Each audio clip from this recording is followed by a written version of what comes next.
یہ محمد صابر رضا جماعت رابعہ متعلم مظہر اسلام محمد صابر رضا آ جائیے بھائی جلدی آ جائیے. حاضرین اہل سنت والجماعت السلام علیکم ورحمۃ اللہ.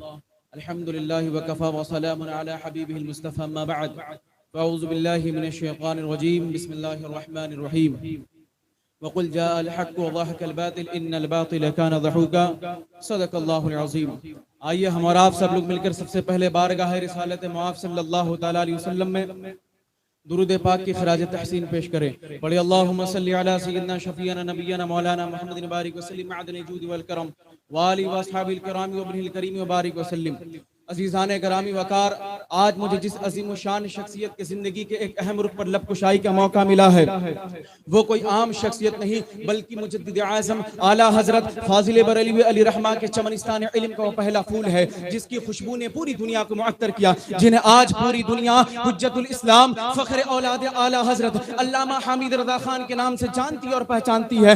اور آج کا میرا عنوان حجت الاسلام کی سربراہی میں احقاق حق و ابطال باطل ہے. عزیزان گرامی وقار، اگر ہم سرکار حجت الاسلام کی پوری زندگی کا مطالعہ کریں تو اس کا محور و مرکز صرف ایک ہی نقطہ نظر آئے گا، وہ ہے احقاق حق اور ابطال باطل ہے. اگر ہم سرکار حجت الاسلام کی پوری زندگی کو دیکھیں تو سرکار حجت الاسلام نے اپنی زندگی میں تمام فرقہ باطلہ کا آپ نے رد فرمایا اور آپ حق مصطفیٰ ہو کر سامنے آ گئے. اگر ہم سرکار حجت الاسلام کی علمی میدان کی بات کریں تو سرکار حجت الاسلام نے اپنے والد گرامی کے نقش قدم پر عمل کرتے ہوئے وقت کے بڑے بڑے فتنے، چاہے وہ فتنے قادیانیت ہو یا فتنے نیچریت ہو یا گستاخانِ رسول کے نظریات ہو، آپ نے سب کا ڈٹ کر مقابلہ کیا. اور ہم نے یہ دیکھا ہے جب مرزا غلام احمد قادیانی نے نبوت کا جھوٹا دعویٰ کیا تو سرکار حجت الاسلام نے امت کی رہنمائی کے لیے الصارم الربانی علی اسراف القادیانی جیسی کتاب امت کو دیا. اور یہ سرکار حجت الاسلام کا امت پر احسان ہے، اس لیے کہ سرکار حجت الاسلام نے اس کتاب میں قرآن و سنت کی روشنی میں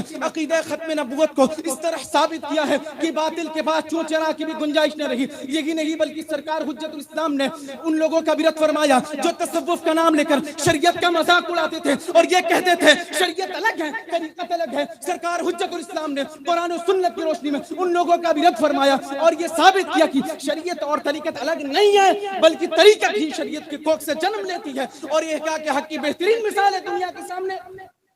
عزیزان گرامی وقار، اگر سرکار حجت الاسلام کی زندگی کو دیکھیں، سرکار حجت الاسلام نے جب احقاق حق و ابطال باطل کا علم بلند کیا تو گمراہی کے بانوں میں لرزہ طاری ہو گیا اور اہل باطل کے چہروں سے فریب کے نقاب اترنے لگے. مرزا غلام احمد قادیانی ہو یا دیگر فرقہ باطلہ، سرکار حجت الاسلام کے دلائل قاہرہ کے سامنے سب کے سب خس و خاشاک کے مانند بہ گئے. اس لیے کہ سرکار حجت الاسلام نے فقط ایک فتنے کا رد نہیں فرمایا، سرکار حجت الاسلام نے صرف ایک گمراہ فرقے کے رد نہیں فرمایا، ایک گمراہ قوم کے آپ نے رد نہیں فرمایا، بلکہ سرکار حجت الاسلام ہر اس باطل نظریے کے تعاقب میں نکلے جس نے عقائد اہل سنت پر حملہ کرنے کی جسارت کی. اور ہم نے یہ دیکھا ہے جب سرکار حجت الاسلام نے جب سرکار حجت الاسلام کا قلم حرکت میں آتا ہے تو آپ نے علم حق کی شمع روشن کی. قادیانیت، نیچریت، رافضیت، تمام گمراہ فکر کے سائے سمٹنے لگے. یہی نہیں بلکہ سرکار حجت الاسلام نے مناظرے کے میدان میں بھی ایسے محکم دلائل پیش فرمائے کہ باطل کے تاجدار اپنے ہی باتوں کی بوجھ تلے دب گئے. یہی نہیں بلکہ سرکار حجت الاسلام، آپ کی زبان ترجمان حق تھی، آپ کا قلم شمشیر برہنہ تھا اور آپ کی فکر اہل سنت کی عقائد کی مضبوط فصیل تھی. اسی لیے کہ آپ نے عقائد اہل سنت پر ایسے مدلل کتاب لکھے، آپ نے باطلوں کا رد فرمایا، وقت کے بڑے بڑے جتنے بھی باطل ہو آپ نے سب کا رد فرمایا. اور سرکار حجت الاسلام نے امت کو پیغام دیا کہ اے لوگوں، کامیاب وہی ہے جس نے احقاق حق کو اپنا شعار بنایا، کامیاب وہی ہے جس نے ابطال باطل کو اپنی پہچان بنائی. اور یہی تو وجہ ہے مشہور زمانہ شاعر نے کیا ہی خوب کہا، حق کا چراغ لے کے نکلے ہیں ہم میدان حق میں، حق کا چراغ لے کے نکلے ہیں ہم میدان میں، باطل کے قلعے ڈھیر ہوں گے آج کے طوفان میں. حجت الاسلام کی قیادت ہے آج ہمارے ساتھ، حجت الاسلام کی قیادت ہے آج ہمارے ساتھ. کامیابی لکھی ہوئی ہے آج کے بعد ہر ایک اعلان میں. اب آئیے ہم اپنی گفتگو ختم کرتے ہیں. استغفر اللہ ربی من کل ذنب، اشہد ان لا الہ الا اللہ واشہد ان محمد رسول اللہ. السلام علیکم.